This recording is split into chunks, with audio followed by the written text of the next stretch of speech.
What's up, what's going on, legends? It's your boy Errl Shatter here, and in today's video we're playing some Call of Duty Modern Warfare, and today I'm bringing you guys a very solid gameplay here on Errl Peak, 10v10 domination of course, and we are using none other than the M4A1, but we're going to talk about it a little bit, discuss why it's one of the best guns in the game, and of course discuss one thing about this gameplay that really shows off why it is so powerful.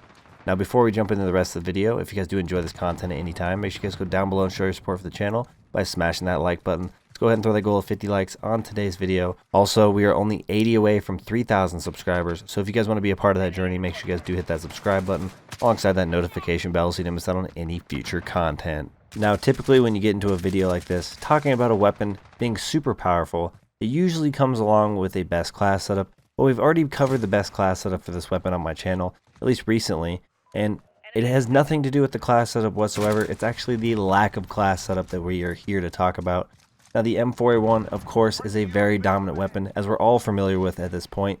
Actually, I bet you guys didn't know that 23 or 22.8% of players are actually running this weapon. If you guys want to be exact, I was going to say 23%. Now, we have that stat thanks to a new stats website you can use for Call of Duty Modern Warfare, which is codstats.net.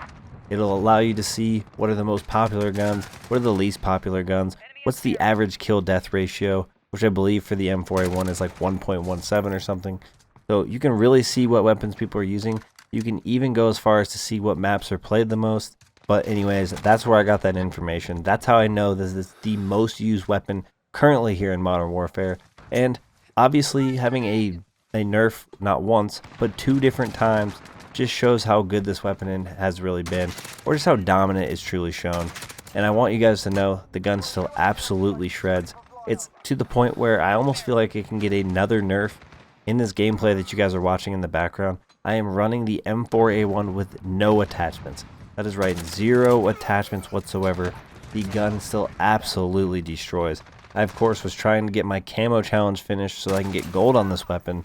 So I was trying to, of course, run with no attachments just for a couple of matches, and this was my first match running with no attachments on the M4A1, except for obviously when I first unlocked it. For a lot of weapons, there are specific attachments you have to run to make it truly dominate. There's also a right and wrong class setup. With the M4A1, of course there is a best class, which we've already discussed in one of my more recent videos. However, like I was saying, this thing dominates with no attachments. The only other gun that I've used at this point that can just truly dominate like the M4A1 without running attachments on it would be the AK-47. However, the big difference with that is it has a lot more recoil. So overall, this weapon has low recoil. It has a 30 round magazine, so you're going to be able to get quite a few kills before having to reload. The reload time is not unreasonable. I mean, the iron sights are good. I could go on. Regardless, what I'm saying is the M4A1 proves itself to be the most powerful weapon here in Modern Warfare, just for the simple fact that obviously it's had a couple of nerfs and it still dominates the game.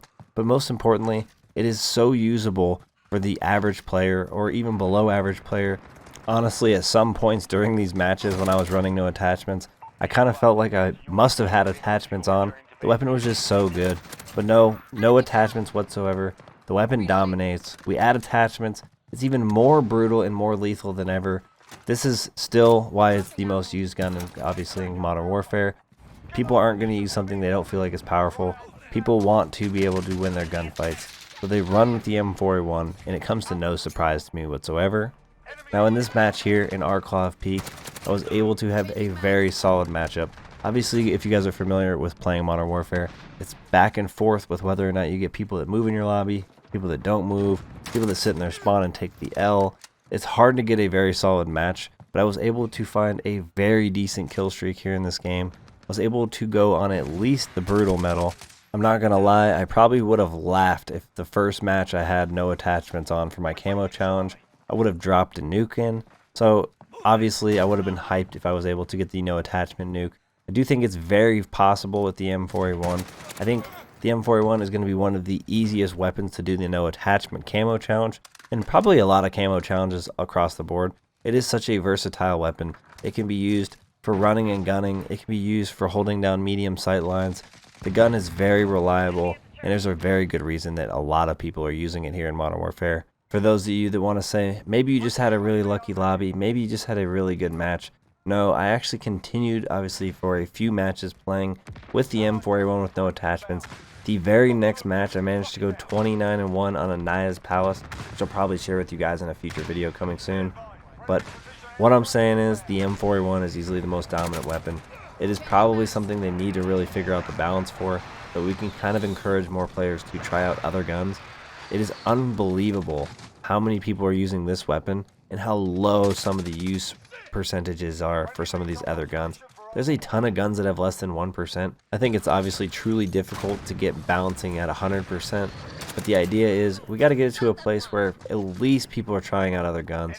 Maybe there's a good percentage of people using the Kilo or the AK-47 or maybe even some of the SMGs, but at this point I feel like the balance isn't truly there. It's taking me longer to get this weapon gold than it should have. I almost have it. I have one challenge left. I have literally probably like 15 hipfire kills to go, so I should have it done in no time. But let me know down in the comment section below if you guys completed gold camo for the M4A1, and if you guys think that it'll be the most dominant weapon for the entire lifespan of Modern Warfare.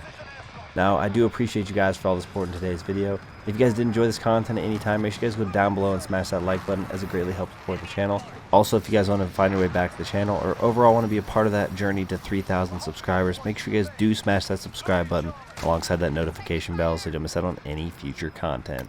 Like I said before, I appreciate you guys for all the support on the channel, all the support in today's video, and I hope to see you all in the next one. Peace!